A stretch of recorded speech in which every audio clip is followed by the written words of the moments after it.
minded if I practiced with the 8th grade team.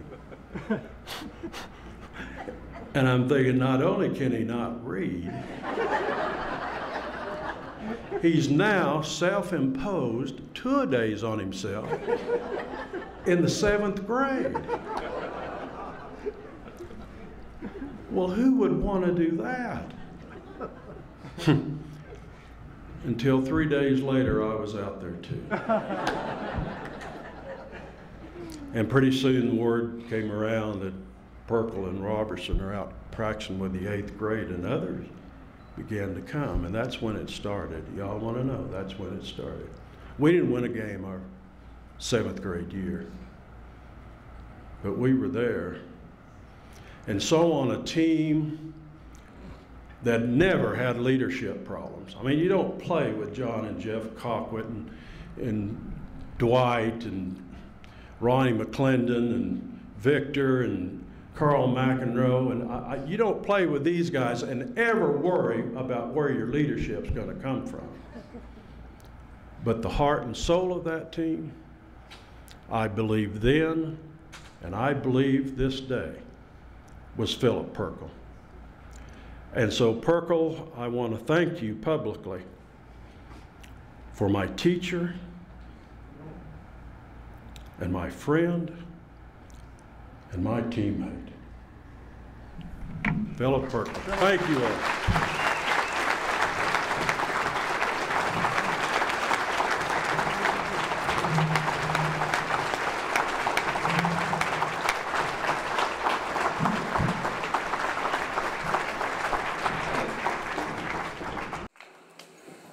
You know, his parting words was, "Can we take a bathroom break?" I got to come down here. I don't operate very good behind a podium. Plus, you can't see me over the podium. Now, Phil, I want to say one thing. For posterity's sake, your audio's not going to be very good on that DVD unless you stand up here. But that's okay. I'm just letting you know. All right. Well, it won't take me long. You know, I'm an old history guy too, but the thing I liked was the homecoming queen kicking off. Susan, you got a new role, babe. The 1968 edition of Texas Football magazine had a cover price of $1.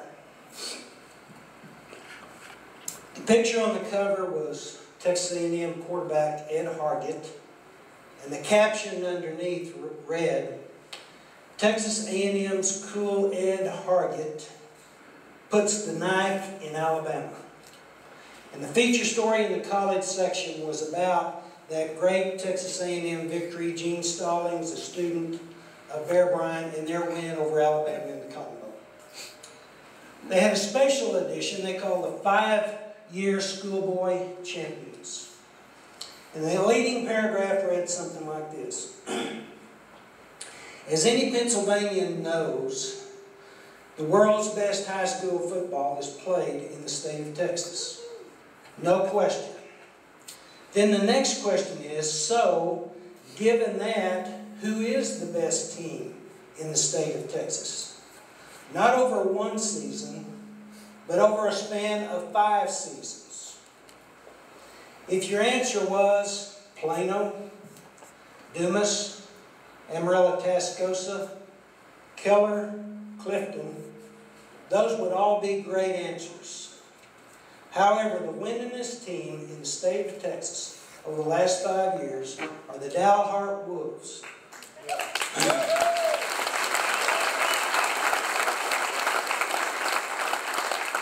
Dalhart, a town that calls Billings, Montana, a closer neighbor than Houston, Texas, a town known for early frost and coldest weather. But if winning football games is your dish, then the Dalhart Wolves are the ones that you want to look at. 1961 started that out, and when I reflect back on those days, the thing that comes to my mind first of all is leadership. Certainly we've seen Hall of Fame coaches are great leaders, and Texas, Dalhart, Texas, has had the best. You think about our coaches during those years, what AA town could ever have that? So leadership. As a sophomore in '61, certainly the senior leadership of that team, Coach, you know, the Gowns and the Ledbetters, the names we've already talked about, Beast, Larry Melton, and of course Chester Bird. You know, when Kevin called me and he said, what play would you call the greatest play in Dalhart history? And I said, well, you know, everybody's going to say Ledbetter's run, and certainly that was it. But I vote for Chester Bird. He's the guy that set Ledbetter up, you know. So the senior leadership was really the deal. And what leadership is positive influence. Stephen Covey wrote a famous book called 7 Habits of Effective Leaders. And he had a metaphor he called emotional bank account. And he likened our emotions, how we feel about things, like a bank account. That if you make deposits in a financial bank account, you're going to stay solid. And one of the things that we know about great leaders is they make deposits into how we feel. They build us up, they empower us, they make us believe we can do things that we never thought we could do. They enable us. And when I think about Dalhart, you think about all the leadership that we have, not only in the schools, but in the community and across the board. Positive leadership. March 20, 1999. I'm standing in the foyer of the Texas Football Hall of Fame. The day is the induction of Greg Sherwood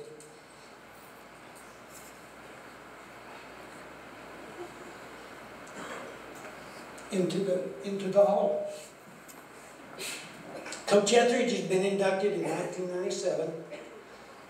And several of us are standing in the foyer getting ready for the press conference where they're going to introduce the inductees. We're standing in a little circle and we're talking. Bill, come up here and help me on this. So we're standing in the foyer, and I'm standing here where Bill is. Coach Etheridge is standing where I am. Standing next to me over here is Greg Sherwood. He's getting ready to be inducted into the Texas Hall of Fame. Next to him is James Street, great Texas quarterback. He's getting ready to be inducted into the Hall of Fame. Next to him is Gary Kubiak, Texans head coach. Then he was offensive coordinator at the Broncos. He's getting ready to be inducted in the Hall of Fame. Standing next to him is Gordon Wood, at that time the winningest football coach in the state of Texas. And then Forrest Gregg is standing there, an already inductee. So I'm standing there and we're visiting, and I'm telling you, I'm keeping my mouth shut and I'm listening. There was a pause in the conversation, and Coach Etheridge did this. He put his hand on my shoulder, and he leaned into this group, and he said, "This was my fullback at Dalhart, and I want to tell you something. He was a good one." How do you think I felt? Suit me up. But here's the deal. All Coach Etheridge had to do was this. We were ready to go. We talked about looking him in the eye. We were ready to go. Positive leadership. Thank you, Bill. And when I think back and when I reflect back on those days, community-wide, school administration-wide, coaches, senior leadership across the board, that makes the difference. And I want to tell you something. That sustains you over a long period of time. It's not a flash in the pan. So, Dickie, Glenn, stand up. We're getting ready to go to the bathroom, buddy. I didn't even play with these guys. I didn't even play football. But this event, what I've done, is one of the most important things I will ever do in my whole life. And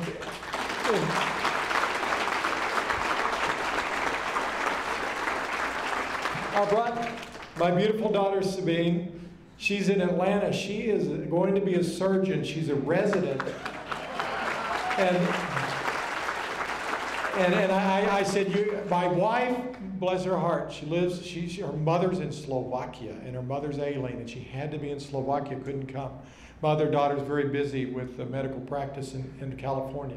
I had to have some level of representation in addition to my brother, so I brought my daughter here and pulled her out of residency for one of the most important things I'll ever do in my lifetime, because these guys had to be honored.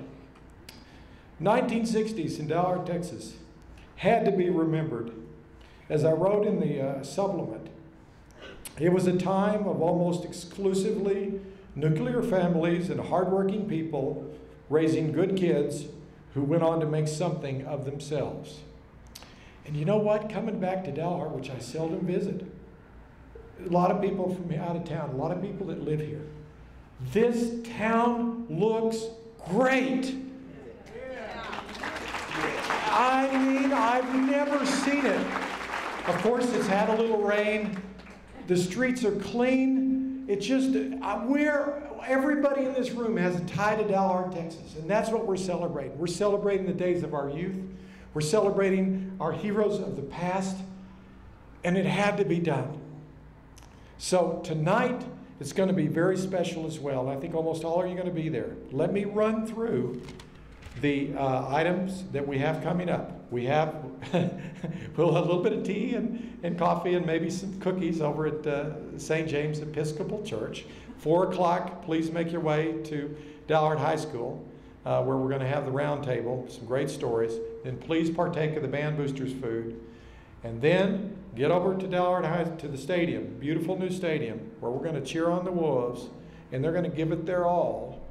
And one thing about Dalhart, it has the greatest fight song and the greatest school song of anybody. And the way the school song is done at the end of the game, it's always brought a tear to my eye. And we're going to invite, Coach Young has invited all of the 63 team and the 63 players, plus any of the Decade of Dominance players like Brian and Celso, any other football players from 61 to 70, or coaches, coach, like Boston and Malden and Nix and all you guys, you've got to onto the field. So hustle down there as they shake hands with the Bushland Falcons. Then we're going to turn, and you're going to have the greatest collection of football players in Dalhart history, the present with the past, intermingling for the school song. Now, one thing I warn you about, it's the only thing I don't like, small little detail about now. They changed the very end of the school song. Since old, and it's okay, it's good, it's upbeat, but nobody likes change. So the last frame or stanza, it goes faster, but it's still beautiful. But in honor of 1963 and the Decade of Dominance, we're all going to stand now, and we have recorded the Dalhart School Song. What? Not yet, not yet. Courtesy of Jack King. Jack and Rebecca King, 1970. Stand up, please. The band director, Rebecca.